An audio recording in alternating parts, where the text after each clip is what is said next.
Have you ever looked at a podcast or been on a podcast show and went, why does that guy look so much better than I do? Even though you probably have a nice camera, maybe even a light, and you go, why does Kyler and Alex look so good and Sean looks so bad? I think about it all the time. Okay, actually, the first thing I was saying, like, dude, Sean, I know you got a good camera there. Yeah. What kind of camera are you A7S3. using? S3? A7S3. Yeah. You don't need, there's no, more than you need, right? What kind of lens? Lens is important. 17 to 28. F what?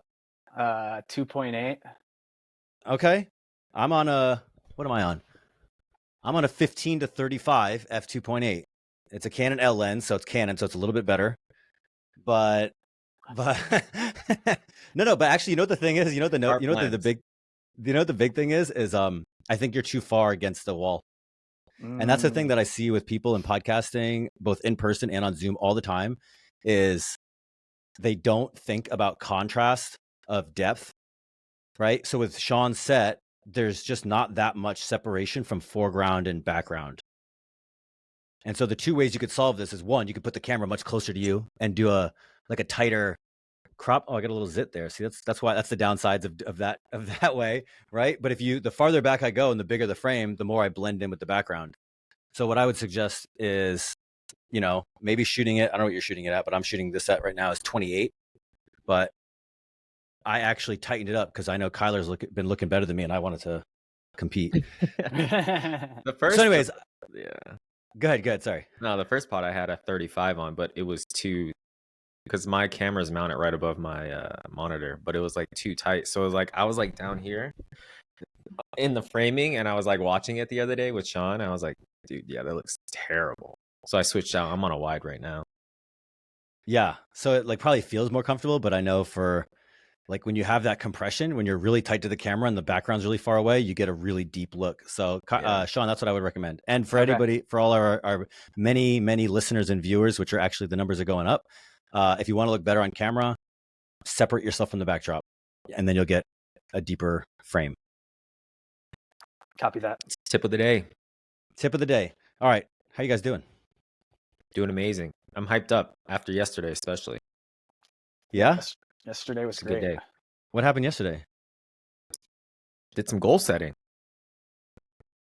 So it was I joined Brandon's thing. I paid the $25 and it's definitely worth it. It was worth the 3 hours. Like I was like, that's a little long. But then after I was like, yeah, it wasn't too bad. It actually probably wasn't enough time, like you said. But for me personally, it was weird. I had like mixed emotions at the end too, because I was kind of like a little angry. I was like, man, I need to be doing way more. So ever since I'm just a little angsty, like, let's get moving. So it was good. I love that. Dude, Brandon Turner does, this is my favorite thing he does of all, is this goal setting. He's just so sick good at it. He's just, and he likes it. It's so gnarly. It's like, it's fun to be around. It's actually, I did it 3 times this year, and every time I'm like, man, I kind of like you, Kyler, the more that I pay attention to it, the more I get fired up. And then the more that I pay attention to it, the more I realize when I don't pay attention to it, I'm slipping. Yeah. And so I keep now everything in Notion, and I'm like, here's my goals. I just got to work on them every day. It helps me clear out the distractions. I'm like, not this, no. Only this thing that I wrote down on January 1, nothing else. Yep. Yeah. No, 100%. Dude, he's so good at it. Yeah. I need to have like sometimes I fall off a little bit. So I have to check back in with myself to just make sure that I'm consistent. And that's like a goal in itself for me, is like, I want to do like every Sunday thing, like check it. Usually it's like, oh, I'll check in a month kind of thing. But sometimes I waste time, and I want to see what I can get accomplished if I stay consistent with the goal setting of being disciplined with it. So, dude, did you join the tribe? That's the whole, Did you join the tribe? We were I was talking about this it too. I was like, I'm this close to joining the tribe. But my thing is the real estate, right? The real estate side. There are a lot of real estate guys in it, right? It's all real estate. And I'm like, that's not like where I want to be. Like if I found a tribe thing where it was like video space or let's start entrepreneurship space. Yeah. I would We totally could join start Yeah. a pod. My friend texted We me gotta- this morning. My friend gotta- texted me this morning. Goes, hey, you want to go to Bali? I'm like, for what? He's like, dude, I just want to go to Bali for like 5 days and just mastermind with like all guys that are killing it in different industries, and we just teach each other about whatever. I was like, let me know when. So I did this in 2022. We did a real estate mastermind in Guatemala. Wow. It was called The Beacon. It was super good. Yeah, highly recommend. But anyways, dude, content matters. We have a Facebook group. If you want a accountability pod with Kyler, go to the Facebook group and say, Kyler, I want to be the person who kicks your ass every Sunday and make sure that you succeed. Or as I like to call it, I'm going to drag you to success, kicking and fucking screaming. Yeah, no, I need it. So I think it's Sean, what about you? totally- I think we all need the accountability, Kyler. Yeah, no, I liked it.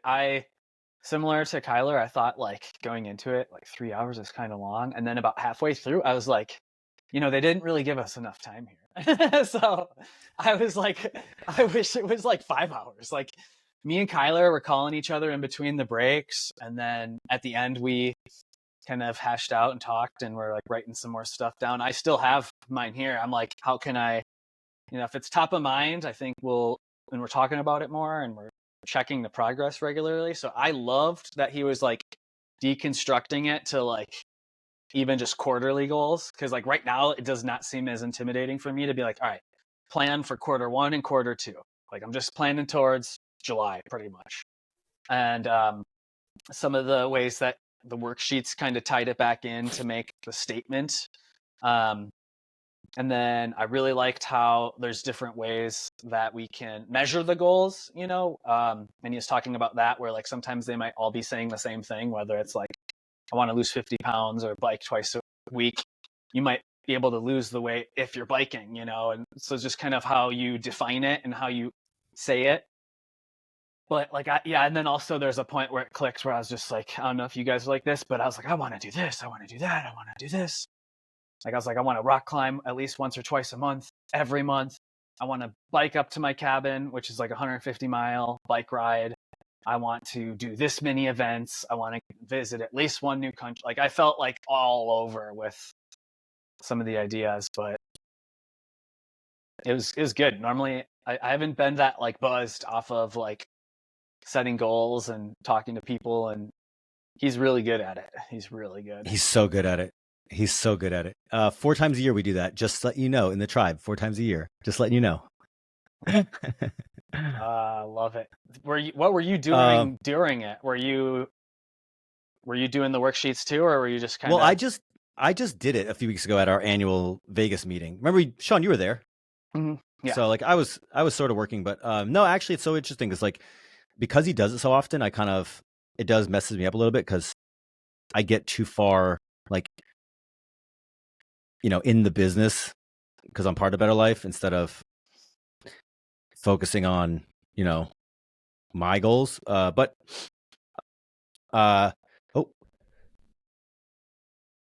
Bless you. excuse me. I have the recording, so I'll probably go through it with Miss Kate. Dude, we did it last year, my fiance and I.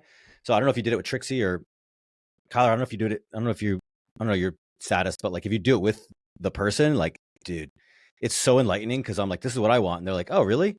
That's weird. This is what I want over here. This other thing or this same thing, or like, how can we do both? It starts to become like, where do you want to live? How many kids do you want? Who do you want to be friends with? Why do you want to be friends with people like that? Like, what's your ideal life look like? And it does become a little bit like, I want to do all these things. And then I think the trouble that I've had so many times in my life is like, I do all these things. And then it's like, I end up bouncing around instead of like, okay, what can I get done? Especially, and this is where I'm at 40 now. I'm like, what can I get done that I can then outsource and somebody keeps going so that I'm not only doing what one human being can do. So it's kind of like this podcast, for example. I'm like, can I outsource this so that somebody else takes it, puts it on YouTube, does the show notes, upload, posts it, does the thumbnail and does the short clips. And it's like, now I can multiply myself and do other things because we have this rolling in the background. Yeah, no, that's good. So yeah, me and Sean were talking about this yesterday. Why are you guys talking so much without me? We're supposed to be 3 friends. What the heck is going on? It was about So I'm turning 29. Sean's 35. You're 40. I hate you guys. So there's 5-year gaps basically in between I hate you each of guys. us. Yeah. I was like, all right, what would you tell your 30-year-old self? This is a good question. I think about this actually quite often now. Like the content that I think about in my head, I'm like, I want to talk to myself 10 years ago, and I want to talk to myself in 10 years. That's how I think about content now, right? What would I tell myself at 30? First off, you got to understand, dude, when I was 30, like you guys are so far ahead of me. I was an alcoholic. I was in debt. All I did was go to the bar and drink. I thought I was the fucking one. I would invest in things that have really long compounding effects. So, social groups, relationships, knowledge, right? Like a lot of your peers are not reading books, right? And because they're not reading books, you don't think you have to read books, but like knowledge compounds. Not that you remember everything, but it starts to build upon itself. So you can learn. It's not like what I would avoid is things that are investments that don't compound, like ice baths. You're not going to get so good at an ice bath that it's going to carry you for 10 years. Fitness will, like your health. So like I would invest in knowledge, relationships, health. I would invest capital, right? Because capital compounds. So I'd invest capital wisely, and that probably means some education, because I know you guys probably don't focus on it as much as you will in the future. And the last one is like content, because your content compounds. People remember you. Those become a different form of relationship. That's good advice. So, yeah, I would think about like really deeply, like maybe not what Kyler at 40 is going to care about, but like how do you set yourself up for things that are going to last? Because the things you care about now, you're just not going to care about. You're really not going to care about the clothes or the cars. I mean, I'm talking about myself, actually. The clothes, the cars, girls, social status, about people that aren't doing anything. You're just like, oh, I'm not even friends with this person. I don't care. That person wasn't as hot shit as I thought. Yeah. So I would invest into things that compound. Cool. Yeah. No, that's good advice. There's already things that I'm like, I would like should have bought a rental at like 5 years old when prices were cheap. You know, like what was Prices are going to go up. Prices are not going to come down. Prices are going to go up. So buy something. Awesome. Let's Sean, you did some research for us for this show, so we had a little bit more structure. Sure. You want to bring up one of those ideas? I think some of those topics are actually pretty good. Sure. Well, the first one on the list was Oculus Quest 2 sold more than Oculus Quest 3. And so to me, it looks like people out there are looking to save money. I don't know if they're looking for that marginal upgrade and having the newest and latest. They just want something that's going to get the job done equally as fun and half the cost. I don't know if you guys are gamers or not, but I don't know shit about VR. So my opinion is probably invalid. Yeah, I don't really know much about VR. I think VR is, in some weird way, I look at VR, it's either going to be, I used to think it was going to be like the absolute undeniable future, and it still might be, but it's also, the way VR has unfolded has been a lot like the way that 3D TVs have unfolded, where you're like, this is neat. And then you're like, this is a difficult gimmick. This is not very intuitive. Technology works best when you don't notice it. So like VR, I'm like, you got this headset on, you can't talk to other people. It's very isolating. It's clunky. So it has not adapted that fast. So I don't know why the 3 is selling worse than the 2. I hesitate to say that it's like some like extrapolation that people in general want to save money. I think people in general want to get the most for their money. And so if the 3 is worse than the 2, or it's not like a meaningful upgrade, like if the games aren't different, if the graphics aren't different, like when you go from PlayStation 4 to 5, which is every 10 years or something like that. I don't own either, by the way. Like the graphic improvements are huge. And then all the new games kind of only work on the new system. So like unless there's something like that, like what's the incentive to buy? I never bought the DJI the drone, the third, the Mavic 3, because it was only like a 15 or 20% upgrade from the 2. Yeah. Now, when the 4 comes out, maybe it's like, that's when I'll go. So the same thing with cell phones, right? Like not everybody goes off and gets a new cell phone. They wait 2 or 3 cycles. So I don't know the specifics, but I would be hesitant to extrapolate large, purchasing patterns from one instance like that. And VR is not widely adopted yet, so it's hyper niche. I think it's like young kid gamers sort of only is who I can tell is using it. It's way out of my radar, but I know it's around VR. So like I don't see it. It's really interesting that Apple's building VR, but I don't see any VR. I don't know anybody that uses it, but I know it's around. Nice. Same. I mean, I've used the headset once. My friend had it, but I Dude, don't know like, the business economics behind any of that. I'm hyped for it. I mean, Canon sells that 5.2 fisheye dual lens for VR. Yeah. I know. I'm like, dude, I would love to get this, but no one in the world is gonna see it because it's so. I think when Apple comes out with theirs, I'm paying attention to see like, are people gonna actually buy this? Because Apple's really good at marketing. Well, honestly, they're good at product. Yeah. It's like the marketing will be good, but like they're not going to sell it. I just don't see them selling, at least not for any long periods of time, a gimmick just to sell a gimmick. Like if they sell it, they're going to be like, okay, this is something you're going to use. Even though you don't know it yet, you're going to use it. So I'm very curious to see how Apple's entry to VR goes. It's $3,000? I think so.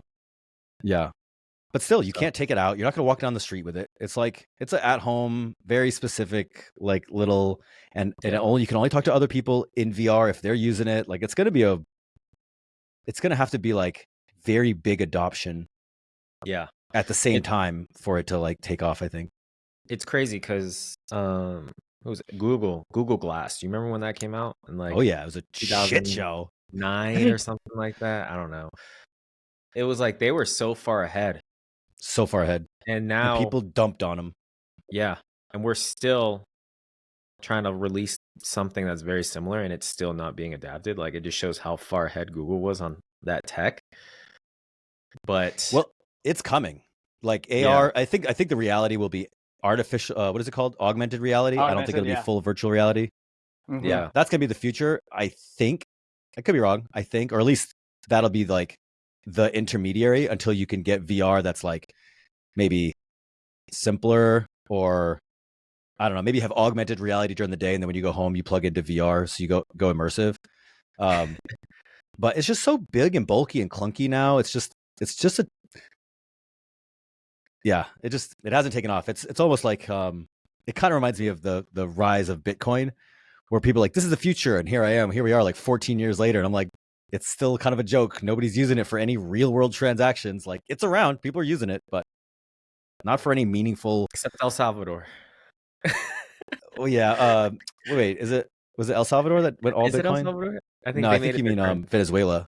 Or was it Venezuela? Okay. Yeah, and they came off of it, by the way. Oh, they did. Yeah. That's crazy. Yeah. I don't know, Sean, that's an interesting one, but I love talking about VR with creators because one day we're going to look up and everything that you make, all these reels, these podcasts, like in 10 years, probably less, but in 10 years, this podcast will be me sitting with VR and you're going to be sitting right next to me and it's going to be in super high fidelity. And we're going to have the body language. And then the whole game changes because you're able to move the digital camera around. You're going to have digital scapes. Like this is going to seem like the equivalent of writing each other freaking on a letter. Like a card. I don't remember the name of the word. What's typewriter? Like a typewriter. It's like, oh, yeah.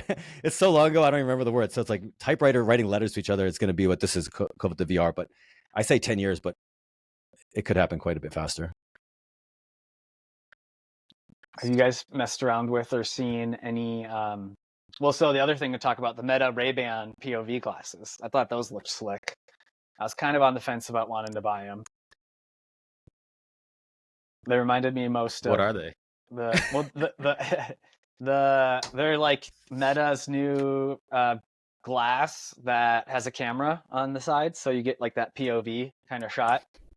And it looks. Have you not seen this, Kyler? Is that Casey Neistat did a video on that, right? Probably. Yeah. Okay, I know what that is. I thought it was like it doesn't connect to like the Facebook Meta world or whatever, does it? No, Meta's just the name of the company now. Oh, okay. I thought it was really. Oh, maybe. I don't know.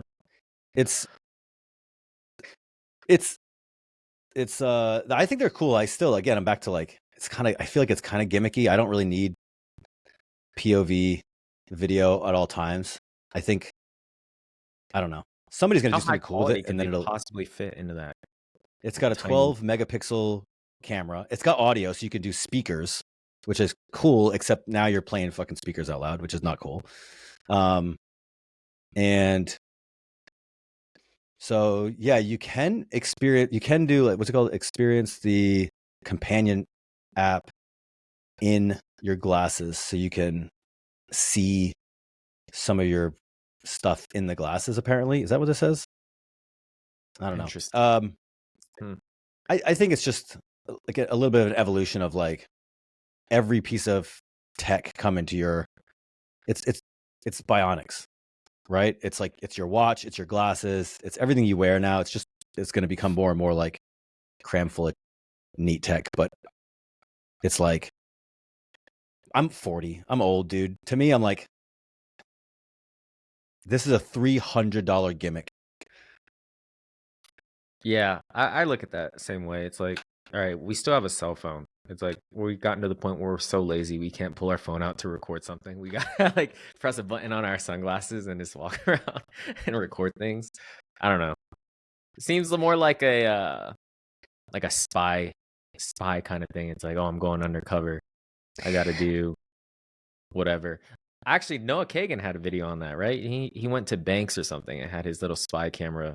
Yeah. And, glasses on or something. So I was like, yeah, that's all I could really see it used for.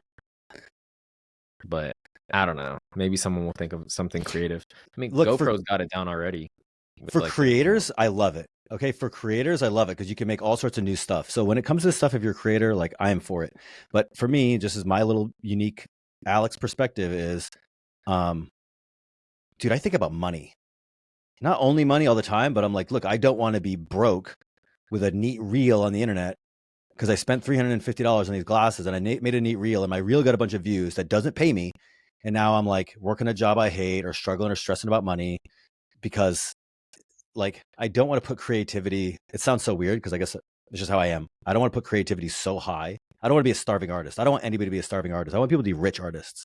So unless you're somebody like a Casey Neistat who like is literally so good at creative that he's going to make money on it, and the $300 isn't much to him, I'm like, go for it. But I'm so sorry for Sean. I'm like, dude, Sean, $300, you can buy stock.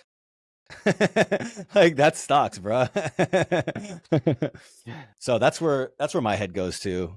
I'm like, yeah, make sure you're investing wisely, then doing toys. I love how you always think of the money first, Alex. I went down the rabbit hole when I forget. Dude, Justin Berry got businessman and investor right there. Justin Berry had a post on Insta with them, and I was like, "Oh, these are great." I was like, "Maybe he'll let me use them at WealthCon, and I can like get some POV shots with the gimbal." I don't know, but I hear you. $300 could buy like Microsoft stock in that. I think. What's the price of Microsoft?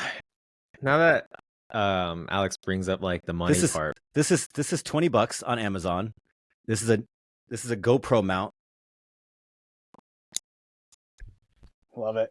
You got it's a light. It's not like one of those heavy duty chest mounts. It's a light GoPro mount, and you get the same thing. You already own a GoPro, except instead of here, you're here. And I'll tell you what, the battery life in the GoPro, I bet you, is better than that little glasses, and I bet you the image quality is better. So this is what I'm saying. I'm like, your job as a creator is to work within constraints, not just like every new gadget you got to buy and yeah, that's just my opinion.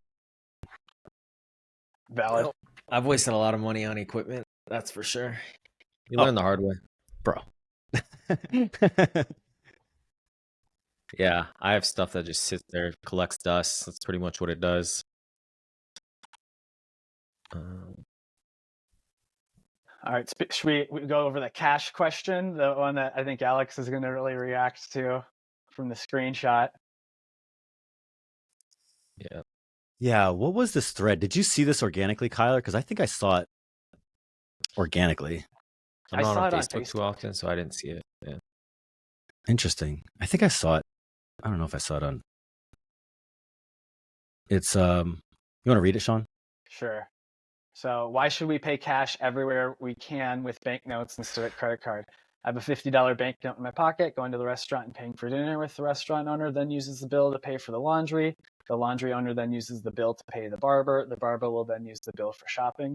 After an unlimited number of payments, it will still remain $50, which has fulfilled its purpose to everyone who used it for payment, and the bankhead has jumped dry from every cash payment transaction made. But if I come to the restaurant and pay digitally, card, and bank fees for my payment transaction charged to the seller are 3%. So around $1.50, and so will the fee $1.50 for each further payment transaction or owner, re-laundry, or payments of the owner of the laundry shop, or payments of the barber, etc. Therefore, after 30 transactions, the initial $50 will remain only $5, and the remaining $45 became the property of the bank, thanks to all digital transaction and fees. And the whole point of this, I think, was that we should be using cash more. Because with the fees turned into bank money. Yeah. So here's an easy, this is kind of an easy way to assess whether this is valid. Does that argument compel either of you to start using cash and not use digital? No.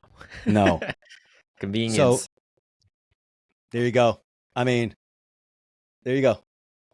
It also doesn't really take into the fact that once you have all this cash and coin, who's going to take this to the bank and deposit it? Yeah. Which all these restaurants now have to have somebody every Friday take this into the bank, and now you have tellers that have to add all this up. And I'm like, dude, you start getting tellers, guess what? Those fees actually go up. Like, you're talking about trading. You're talking about like is the convenience worth 3.5%? Or let me put it from a different way. If you were a store owner, right? So I can tell you that store owners don't mind paying the 3%, because if they didn't, they would just say cash only. And guess what? They'd go out of business. Yep. Yeah. Sure. So, yeah. Yeah. Yeah, I mean, I agree That's with like, that. this is sort of like saying like, well, you lose such a human touch by texting people, so we might as well just go back to writing letters. Yeah. You know, or like, hey, you know what, dude, you know what? If I wrote you all letters, stamps are cheaper than my cell phone bill. If I wrote you letters, I could save dollars and dollars a year by writing you letters. So yeah, I saw this too. It was, and I'm like if you're looking at Facebook right now, like it's gone hyper viral on all these different posts, but I don't buy it. I mean, the same thing too is like, money's not real. It's a fiat. So like, they just print more. Yeah, well, that's a whole other argument. No, that's a good argument. That's a whole other argument. Yeah. Like that $50 stays $50, but it doesn't, because it actually loses its value. So you might as well get rid of it as fast as possible. Yeah. I mean, I guess he's trying to be thought provoking on it, but like, you got to think, nowadays in today's world, money moves so quickly because of digital currency that transactions are allowed to be made at way more volume than back then if it was just cash.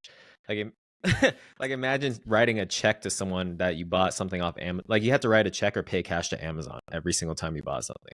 Like, it just doesn't work.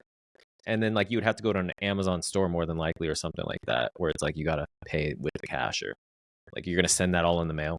So to pay 3% to get something from across the country to your doorstep in a day, like, you're going to do that because the money transfers so much quicker.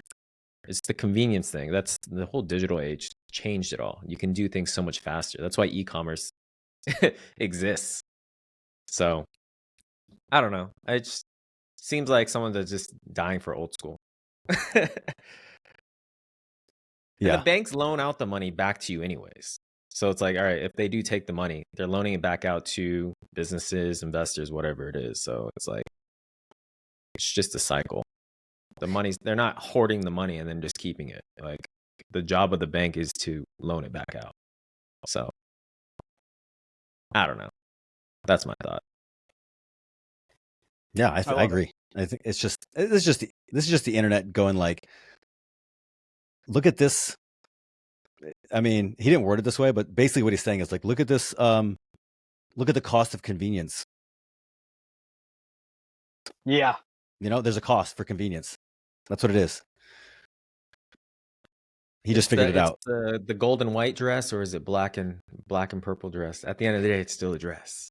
Dude, I love that argument because I think about this a lot of times. Like people tend to do like perspective is everything. And yeah, you can look at things negatively, right? You can say, oh, inflation is such a problem. I'm like, not if you own assets. It's not. Have you seen how much money you're making if you own assets?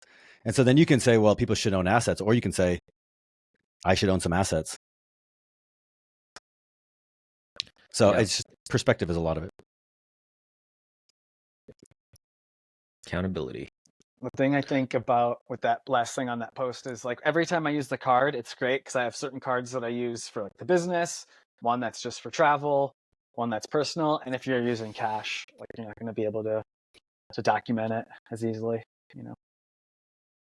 So. Oh, dude, my books are set up so that my rentals have one account, my camera, all my camera work has one account, my personal has one account, and my bookkeeper just gets to hook it to QuickBooks, which I also pay for every month, by the way. I pay every month for that convenience. And then what happens is my account goes to QuickBooks. My accountant reconciles it she spends probably 30 minutes a month, right, reconciling to make sure there's no lost transactions. I usually get an email like, what the heck did you do with this money? But my point is, all that stuff is done automatically and digitally very easily, and it's low cost. If you had cash, I'm like, dude, now you're saving receipts and uploading receipts and stapling receipts and writing the stuff down. I mean, yeah, convenience is cheap. Actually, convenience is cheap. Sounds like a headache as well. Yeah, really good point, Sean. That dude's not keeping these receipts, right? It's just, yeah, we got to think bigger. Yeah,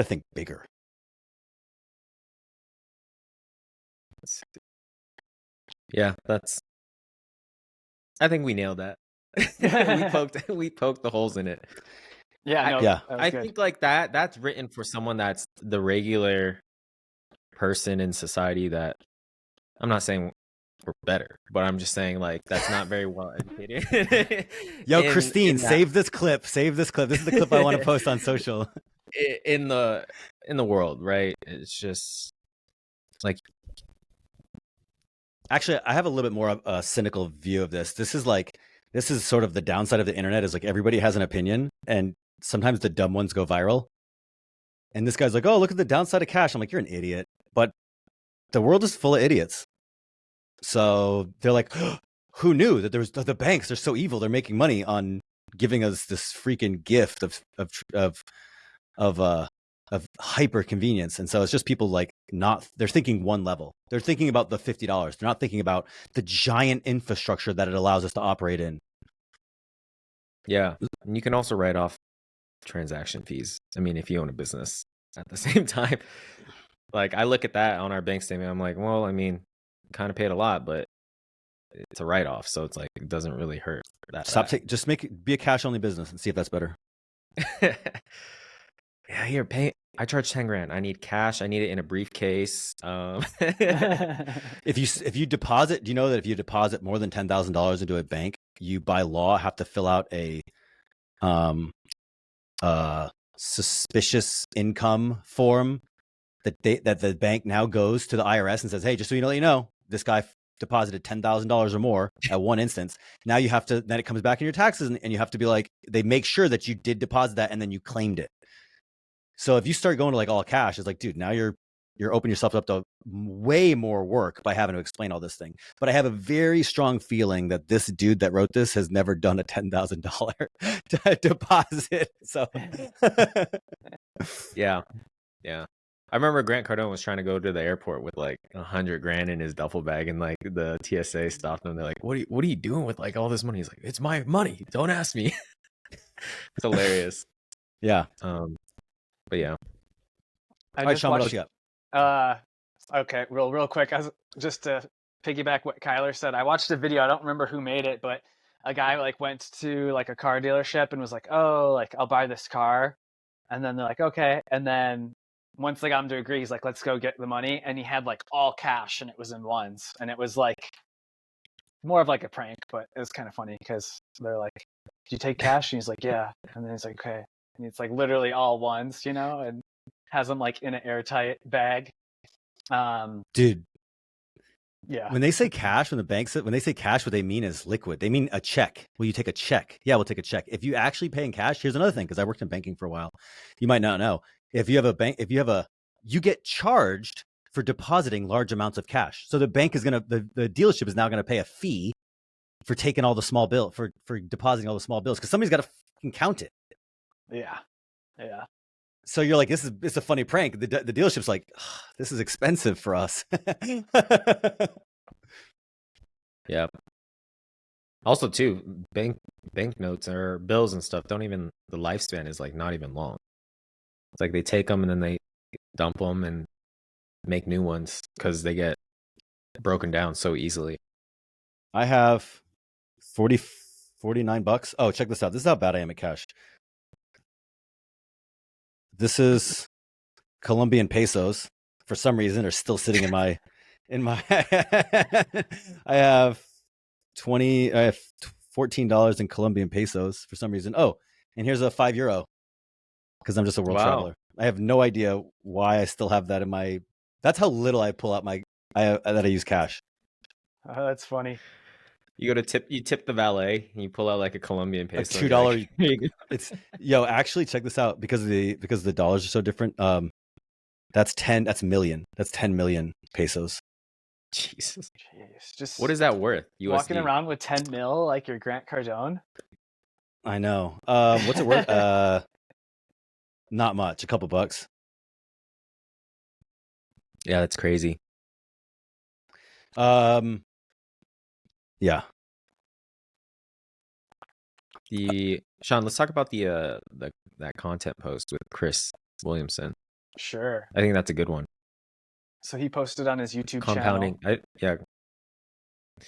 Because that goes off what Alex was talking about, the compounding effects of things. Sure. All right. So for the listeners, where did it go? Yeah, who is Chris Williamson? Chris Williamson has a podcast. Have you guys seen it before? I think I've seen an episode. Yeah, a few. It's really he's the person I try to copy in terms of like camera production quality. Yeah. His stuff's nice. So stats from their 2023 Spotify. Should I read it? Yeah. Okay. 84% of Modern Wisdom's audience on audio discovered the show for the first time this year. Wild. We gained more subscribers on YouTube in the last 28 days than the entire first 3 years of the podcast. Everything has been so amazing this year. The show, growth, guests, quality of cinema shots, feedback, and everything else. But I can't pretend like it hasn't been rough from a workload perspective. Making all this happen behind the scenes is stressful and hectic and chaotic. I've never worked this hard at anything, but I'm still enjoying the journey and very glad it's paying off. I really appreciate the support. Consistency is hell of a drug. Keep going. That fired me up a little bit. Yeah. I mean, dude, he's a beast.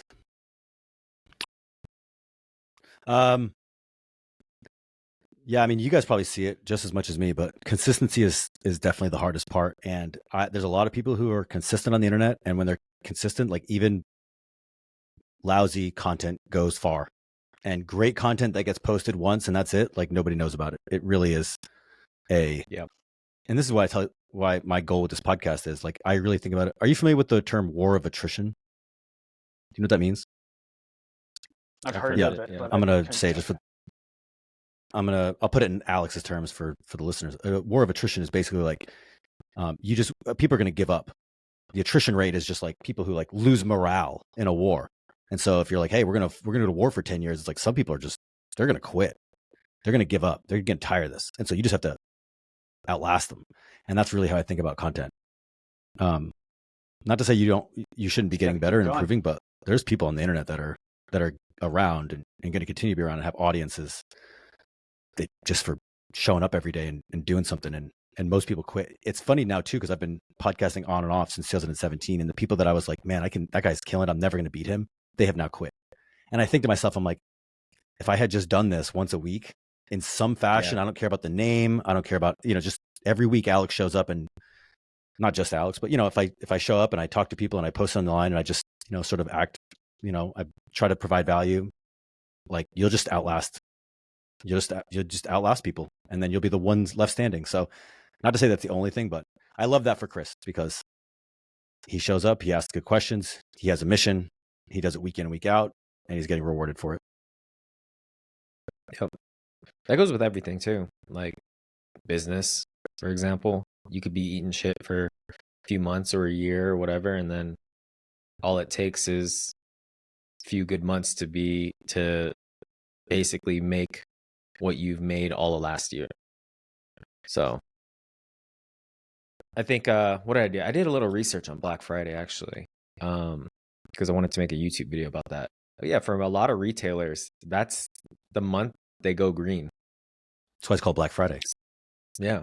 And so they wait all year for that 1 month for them to turn their negatives into a positive. And I'm just like, geez, it's, but yeah, it's like, if you can't get through the other 11 months and you just gave up, then you wouldn't be able to get to that 1 month where it can turn your business around completely.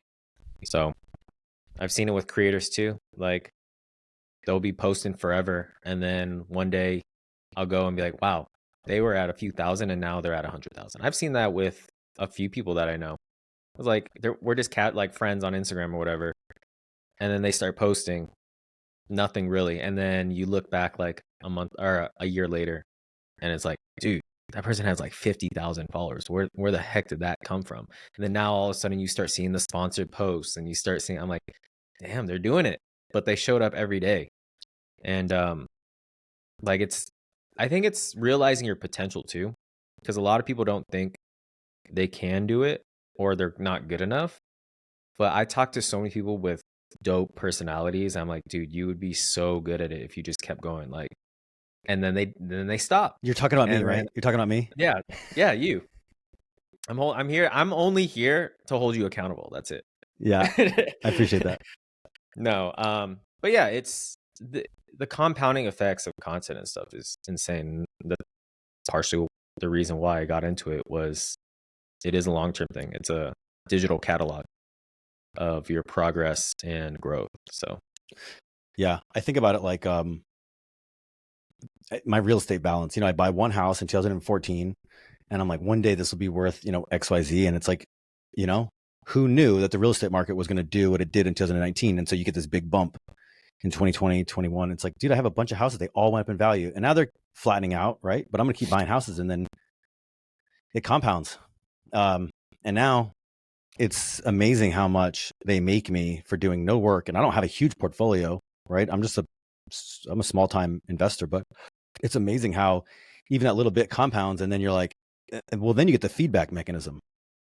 Then you're like, oh, it makes money, I should buy another one of these. And then that's when you get better. So the same thing with content. Yeah, the one thing I've been wanting to do more is like, I kind of want to I would love to be in a place where I had the confidence to get up and I have to choose a platform. I'm like dicking around on YouTube and I'm dicking around on Instagram. It's like pick one platform. And then I would love to just do like just very vulnerable, honest, daily, just updates about life. But it's hard to not do production, have something to say and then talk to a camera. And it's like, dude, but if you can do it every day. I look at the guy who I think Sean showed me, or maybe he showed both of us, was Sam Sulek, the bodybuilder on YouTube. This guy is incredible.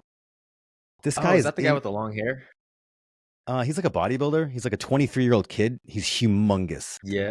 And he posts every single day. He posts like a 40-minute video, no production. Mm-hmm. It's just him and a camera, him in a car, talking to the car. Then it's him at the gym. Then it's him driving home. And he's like, here's my thoughts. Millions of subscribers. And I'm like, dude, just consistency and honesty. Yeah. No, I've seen his stuff. I think there's a lot of people doing like reviews on like how he grew and stuff like that. And like he's just posting content and like people are watching his videos all the way through. I'm like, damn, that's crazy. But 40 minutes of pop every day, bro. I've seen some of his shorts. He's he's a character, so I'm like, I get why he has that following. But he's to your interesting. point earlier, you're like, dude, I know people that you're like, you said, you know, people with personalities that you're like, dude, you just got to do it. And I actually feel like that about a lot of people. I feel like that about myself. I feel like that about you guys. I'm just like, man, just every day we got to shout at the world. Like, look how fucking cool I am. And and then you got to, you know, you do cool stuff and I don't know. Anyways, I think what Chris is doing is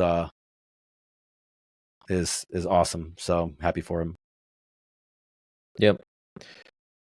What is the stat? What was it, like 3% of people that are on social media are actually the ones contributing or something like that, and the other 97% or something are just I think viewers? it's like 90%. I've always heard it as 1% from like the create 1%, 100% of the content, and 99% of people consume only. Yeah, so it's still a small pool at the end of the day. It feels larger than that because everyone we know is contributors. Yeah. Well, I mean, at the same time too, though, it's the same faces you see over and over and over. It's like, where's the new guy? You see, like, maybe, for me at least, maybe 3 people that are new faces to social that pop up, and you're like, oh, I've never seen that guy before. But like, you got to think that's so small. Like, there should be hundreds of people that are popping up every single year. But it's not the case. It's just goes back to the consistency thing, and then taking the initiative to make sure that you're doing it. And easier said than done, though, of course, but there's still so much more room. It's not, there's so much room. It's not that hard. It's just insecurity. I'm like, I don't know. It's awkward talking to a camera and saying things, you know, when nobody listens. So it's just, you gotta get over that. Did you guys have to get over that stage? Or are you still in that stage, or still in it? Did you never have that stage? Talking camera? Yeah, I think it still feels weird, even though like I'm always telling people to talk in the camera when I film them. But I think it's more weird doing it alone. Like, I think having somebody there who's kind of giving you like the pointers and like, hey, look right here and use your hands helps. But when you're like by yourself and you're doing it, you're just like, okay, this is weird. Really? I grew up like in elementary school. I was in like acting class, and like I took an acting class, and I was like part of the plays and stuff. So like I learned basics of like camera, like whatever, like speaking to an audience and stuff, theater stuff. So it was never weird for me, but that has helped me coach people on like how to get a little bit better on camera, so it's not as awkward.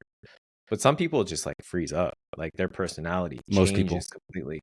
And I'm like, ooh, like your mental side just completely went somewhere. Like it's the shell of it's like a face that just came upon you, and now you're just a completely different person. And that's tough for people, especially when you know they're like really genuine people and have good personalities. When they become someone else, like I know someone that's super extroverted and like talks loud and speaks their opinion, and then when they went on camera, it was like this shy person, like very soft spoken. I was like, what happened? This is my favorite, especially with the entrepreneurs who are so confident and like so good in their space, and then they're like, yeah, I'm gonna do this, and we're gonna do this, we're gonna make some content, we're gonna do this, we're gonna do this, and they get a camera and they just look like a fucking ghost. And I'm like, yo, that camera is an equalizer. I love it because it I don't know, it's a very humbling little activity. So I think it's fun to watch, but it's interesting to see. Almost everybody is bad at talking to camera. So like, I don't knock people for it. But every once in a while, and I'm sure you guys see it, where you're like, somebody's really naturally good and don't even realize that they don't realize that other people are way worse than them. And every time I meet somebody like that, I'm like, let's be friends for a long time, because you're gonna make my life so easy. Yeah. I had somebody. I mean, that's for you, Alex. Like when you're on camera, I'm like this guy doesn't need help. Like he knows how to do it. So, or I could tell that you've been on plenty of podcasts or interviews or on camera. So yeah, everybody gets better at it. It's not like a supernatural or not natural thing, but yeah. What about you, Sean? Like when you're filming people, do you have to help them out? Because I know like we've worked together on videos, and like you get the crowd to like point at the camera and like hype them up. How do you get them to do that without it being weird, you know? Yeah, good question. I think if you can match the weirdness or the excitement that you want to film, it really helps. So for me, I'll I'm trying to use concise words like, hey guys, I want you to point at the camera and big smile, pretend you just won the lottery. We're in Vegas, baby. Let's go. And so if you kind of talk to them like you already know them, and or like I'll sometimes mirror, like if I'm holding the camera going in for the gimbal shot with this hand, I'll be like, point to me. But it's just trying to use good, concise, clear communication and letting people kind of let go of that like insecurity, or like I'll even try to hype them up like, hey, I'm gonna do like a slow motion shot, you're gonna look super badass, just smile and then put your arms like this. And so I think a lot of it's just kind of like planting that seed in their head of it's gonna look cool, it feels weird. I tell people that a lot. If it feels weird, you're doing it right. Like if it feels weird just to keep looking at the camera when you're talking, then you're probably doing it right, because it's like more, it feels more natural to want to like look away or not keep looking at the camera. So Yeah. Yeah, I've noticed that with your work. You communicate very well with the people you're working with, or like the audience and stuff. You're good at like audience or like role play or whatever they call it, where you're able to direct them. So that's a huge thing, because a lot of videographers I see struggle with that. Is like you need to get certain shots to be able to emphasize how the event was or whatever you're trying to capture. But you can't just do that by like sneaking up behind someone and like, you know, just hoping for a shot. Sometimes you have to go out there and direct the shot, because no one's going to be able to get that shot unless you tell them.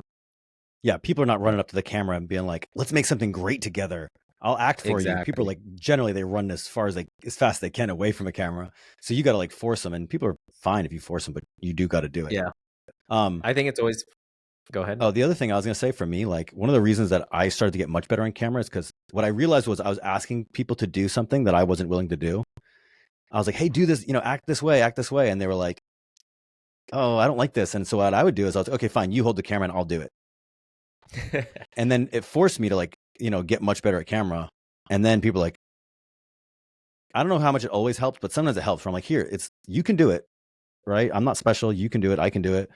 So sometimes it helps. Sometimes you gotta be careful, because sometimes people are like, well, Alex, but you're good, or whatever the case. And then that only makes it worse.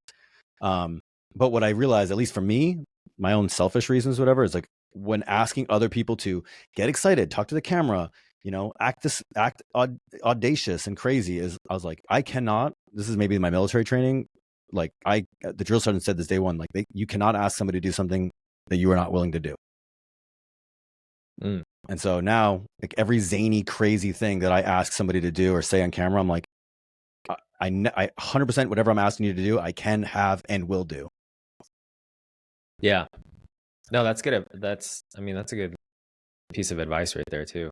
Because I've done it's funny, I've done photo shoots for like clothing brands, and I'm having to direct female models that, maybe don't have full experience modeling, but they're like a friend kind of person that was hired. So then having to direct those people and show them the poses, even though they're like kind of girly, I'm like, no, like you gotta like do this, hand on the hip, and like stick your hip out a little bit more, whatever. But yeah, you have to be able to show them and how to do that, even though it like might be a little weird for you, but it just helps so much more with your shoots and stuff. Did Sean disappear on us? I'm here. So. Sean shoots Sony, and so I assume it died. I knew you were gonna say something. Clip it. Clip it. Did your camera die? Yeah. I have a battery in right now. I don't have the wireless cords. Oh, okay. Yeah, I got a dummy batteries, so I don't have to worry about that anymore. The one pro tip I was gonna give you guys and our listeners, other than shoot Sony, don't listen to Alex. When you're doing the crowd reaction stuff, one thing I love to use the line I use probably every event, but like I'll go to a table, because I had somebody ask me once, they go, why'd you come up to our table? And I tell them, they wanted me to get the most like best attractive looking people, so that's why I'm filming you guys. And it like strokes their ego a little bit, and they feel good. They're like, oh, okay. So it's just like Jedi mind tricks with the audience. Or like if they're like, oh, I don't want to be on camera, I'm like, hey, let's just do a take. We might not even use it, like let's just do it anyways. Who cares? And then you do the take, and yep. you might not use it, you know, because in reality it's like a second. Yeah. They think they're going to be like in the video for like 20 seconds, and it's going to be like me being like slow motion, and it's like, no, like we'll just see this cut, you know. It's like Yeah. the video. Yeah. Yeah. Explaining that too helps. Yeah. Every photographer, videographer is like a I don't want to say a secret comedian, but it's like everybody has their little tricks of getting people to, you know, we all have to be able to direct. I don't really think of myself so much as a videographer as much as like a director a lot of times, where I'm like, this is what I need, and I'm going to make you sort of give me what I need. And to your point, like sometimes people don't want to be on film. Sometimes you just have to play the, you know, you always get safeties because they're like, that person's going to be terrible, or they don't want to do it, so they're not going to be enthusiastic. But like everybody has their Rolodex of loosening people up or getting them to do what they want. And Yeah. yeah, You have to be charismatic in some type of way. yeah. You won't believe this, but my way is bullying and shit talk. I'm like, no, not like that. Nobody wants to see that. Do it like this instead. Yeah. No, that goes too, because it humanizes it, because being behind a camera, in front of a camera, is kind of like you said, it can freeze people up. But directing them behind it definitely helps a lot when you can make people laugh and warm up. So I'm pretty sure when I met otherwise, you Alex, just tell them to go to the bar and take a few shots. I'm pretty sure when I met Alex, it was like, "Oh, you're shooting on a Sony? I'm better than you." I'm like, "What? Excuse me?" But he says it with a smile, and you're like, "Oh, this guy's a shit talker." Okay. I'm a shit talker. My favorite author, Nassim Taleb, who I talk about all the time, he says, charm is the ability to insult somebody while making them laugh. Facts. That's good. Big facts. All right, let's wrap. Cool. Cool. Any final words? I don't think so. Any new gadgets coming out? I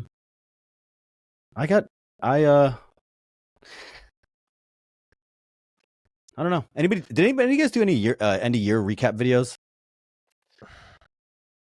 I did not. No, I was looking at my old footage that I shot for the year, but I was like, do I want to edit that? Yeah, I'm trying to put something together now, but it's a lot of scrubbing and a lot of work and a lot of what story do I want to tell, and then meanwhile, like I'm always thinking about the future. I'm not trying to. And now we're on the 5th. I'm like, I better post this in the next day or two, or it's going to be too late. You know, I don't want to post the recap video in March.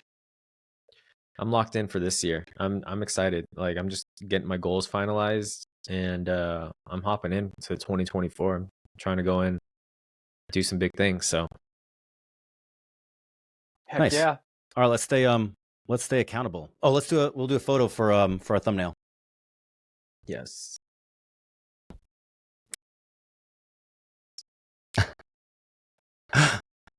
All right, I think we got it. Yeah.